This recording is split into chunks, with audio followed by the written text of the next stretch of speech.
right, Mathews lift owners, is it time to freak out?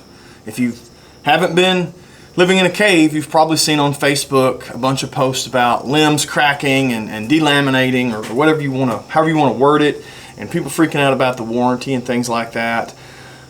So I did a little digging, a little research in my state. I called the four biggest Mathews dealers in the state I live in, and I just asked them, are you seeing any return with warranty issues for the limbs cracking? And out of the four biggest ones in the entire state, they said they've seen 4 bows combined come back with this limb cracking situation. And one of them, they said, was an admitted dry fire.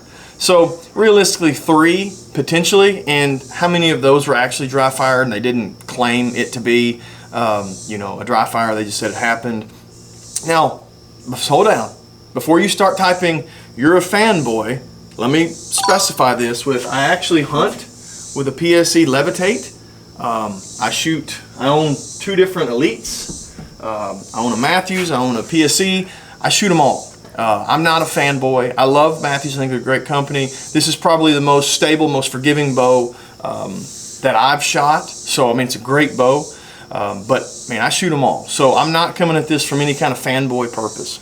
Now, the other end of the spectrum is they could be lying to me when I call them. Now, a couple of them I consider pretty good friends and they're not just, I'm not just a customer to them, I think. So when I call and ask them a question, I think they shoot me straight. I've already bought one. They don't have to sell me one. So they could, they don't have no reason to lie to me. And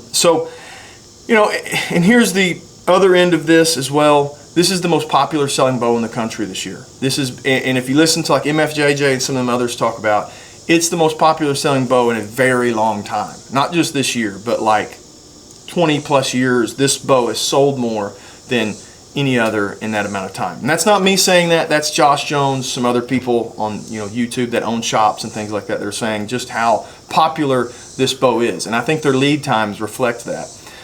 So if 1% is having an issue, it's going to look like a bunch of them are, because they're the ones going on Facebook, and posting pictures. That 1%, while it may be a big number, it's a small percentage.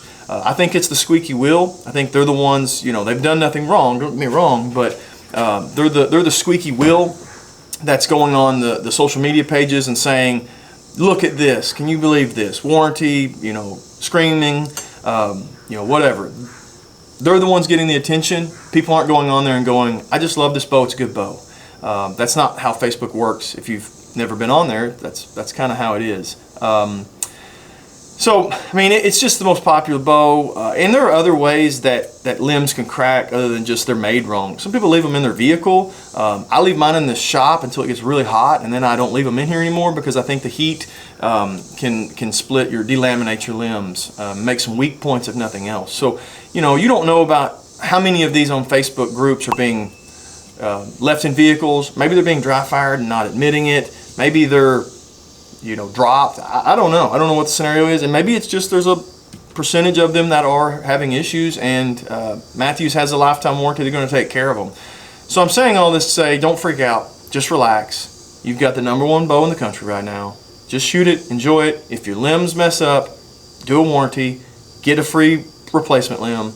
They'll take care of you. I think their customer service, I've never had to deal with their customer service, but from everything I've heard from store owners and stuff like that, is their customer service is top notch. So I definitely know they will take care of you. The one caveat to that is maybe you don't buy a used one.